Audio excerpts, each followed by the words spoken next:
try to stand this up. Did it work? We made it? Hey, we made it. What's going on, boys and girls? How you feeling? It's your man Kazi, as you already know. Wow, it's been a long time since I said that. What's going on?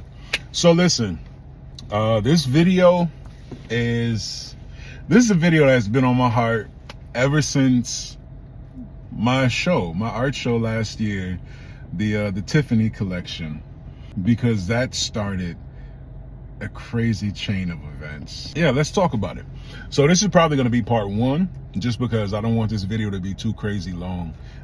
The Tiffany collection as a body of work is some of my most authentic work that I've created. And that's because I really locked in and I pulled from a different place. And let me tell you something, that work took a lot out of me. Like, I promise you, I was zonked out. I was wiped after that. I was so beat. And that's actually what started this kind of snowball effect that led to where we are now. I thought afterwards I was just tired because I poured so much of me into that collection. I thought I was just tired and I just needed a break. It turns out I was creatively empty after that. Like that just completely emptied me. And instead of recharging like I normally would have done, or like I do any other time that I get, I overexert myself creatively, or just in life, as a creative, just in life, we have times where we need to refuel. So I didn't really lean into those practices like I would normally do. And on top of that, I misinterpreted the signs. I wasn't just creatively empty. That was the beginning of a massive transition in my life.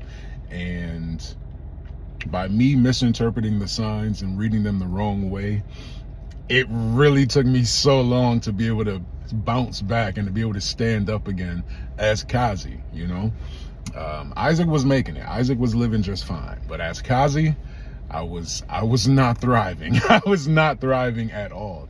I was, in fact, failing. I was drowning. And if you remember, right after that show was the mural challenge. So I just did this massive body of work where I poured everything I had into it. And for those of you who don't know, Tiffany and Company as a brand is one of my corporate heroes. I love how the brand is recognized. I love how they represent themselves. Their partnerships are extremely iconic. And their quality is, they're so consistent. I admire that and aspire to that level of consistency. So that's another reason why that show was so special for me. And then right after that, to jump into the mural challenge. And listen, between the show, between the Tiffany collection, and that mural challenge with Rab, shout out to Rab, y'all showed up tremendously. Like, if I never knew y'all were down for me, I knew y'all were down for me after those two events.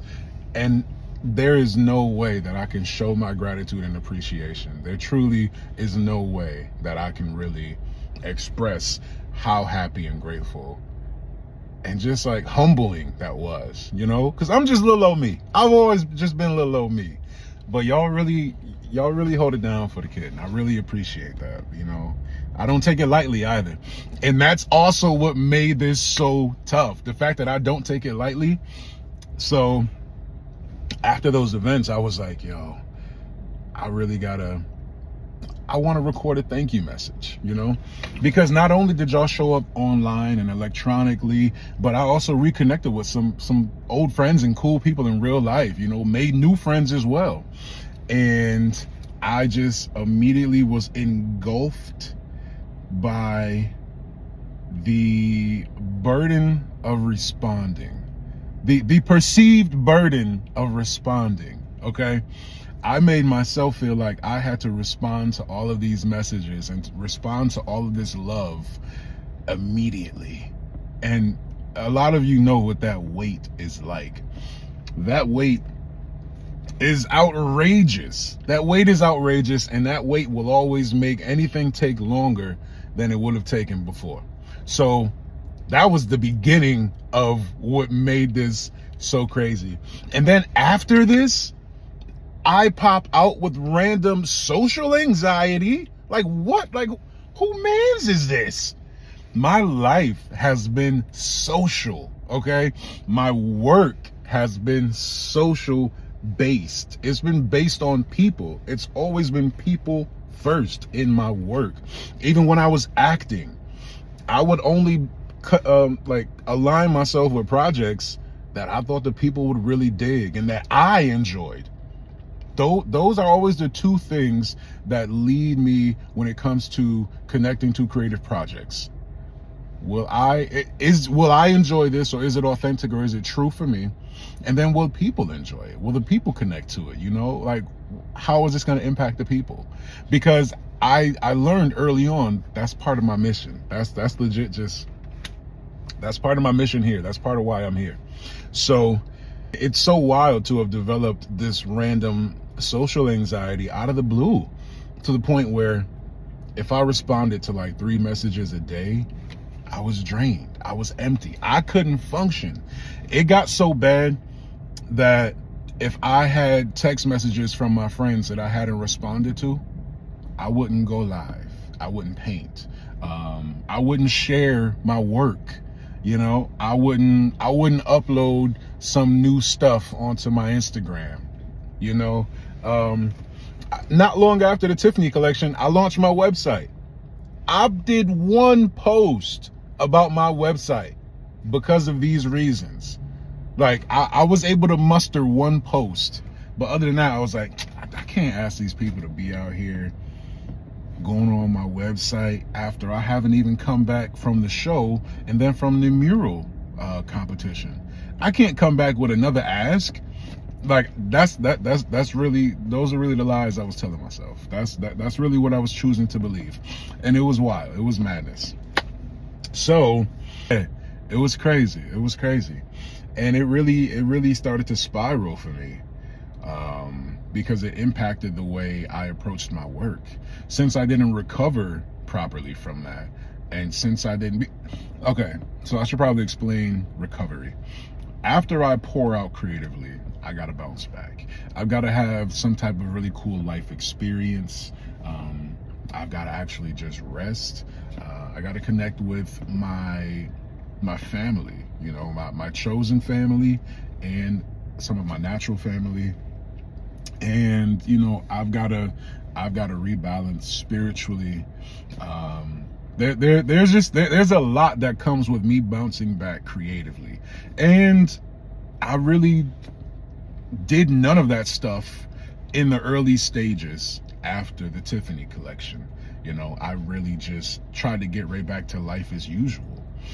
And not to mention all of this. So this was what, February, then March. I think I launched my website in April, and that was a lot. Excuse me. That took a lot out of me because I was up for weeks.